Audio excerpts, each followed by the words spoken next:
Hi everyone, this is Virginia G. Piper Music Director Tito Muñoz, and welcome to Podium Preview.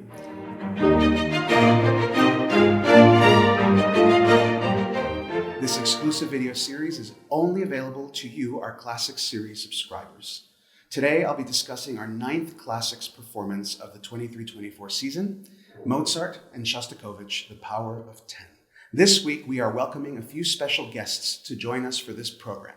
Two wonderful pianist friends, Michael Stephen Brown and Adam Golka, will perform Mozart's very unique piano concerto, his 10th, which is for 2 pianos and orchestra. We will also be giving the world premiere of a work by New York composer and multidisciplinary artist Annie Nikunen. The piece is titled The Sound of Space Between Us. We close out the program with Shostakovich's monumental 10th Symphony.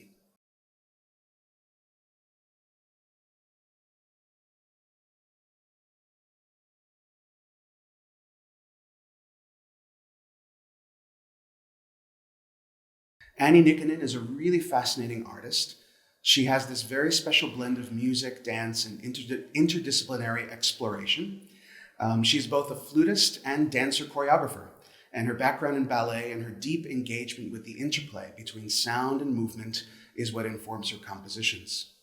Annie's piece, The Sound of Space Between Us, is a culmination of a trilogy of pieces which encapsulate the evolution of this interdisciplinary exploration.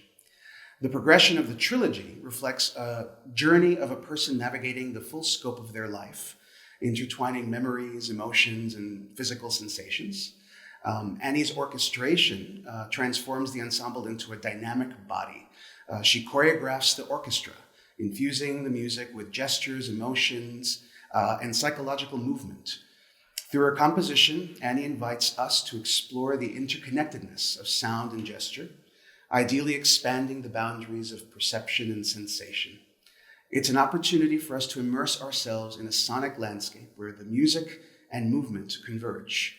And we are very excited to be presenting the world premiere of this work and inviting Annie to share her thoughts about the piece from the stage. Next on the program is Mozart's Concerto for 2 pianos, E-flat major, Koschel 365. This concerto is not only a testament to Mozart's brilliance as a composer, but also his deep musical connection with his sister, Maria Anna Mozart, also known as Nannerl. He wrote it in 1779, and it's believed that this piece was meant to be played alongside his sister, who was also an extremely talented pianist. The concerto begins quite grandly in the orchestra, and there certainly is a lot of majesty and lively moments, even for the soloists, with some very virtuoso cadenzas.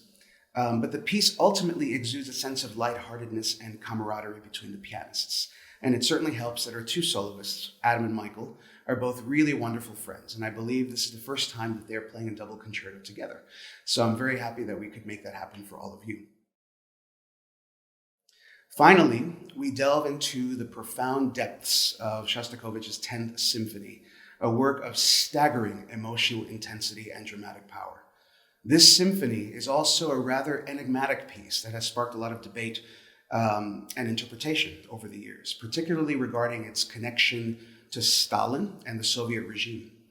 It was premiered shortly after Stalin's death, and it is often seen as a response to the tumultuous and oppressive era of Soviet rule.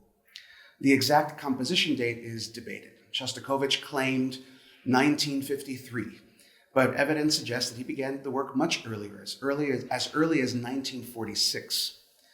Regarding the inspiration of the piece itself, the most popular interpretation links the symphony to the brutality of Joseph Stalin's regime in the Soviet Union. The music is filled with darkness, despair, violence, but with a fleeting moment of triumph at the very, very end.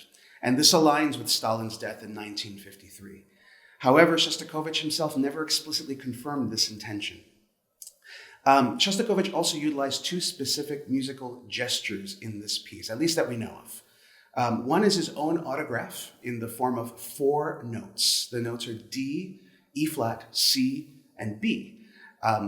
His name, Dmitri Shostakovich, is written in music using those 4 notes, the D being his first name, and then the SCH, the first 3 letters of his German spelling of his last name, in the other notes, E flat, C, and B. It's a very mysterious group of 4 notes, but the 4 notes appear all over the symphony, even at the very end with the 4 timpani drums playing the 4 notes over and over and over again until the very end.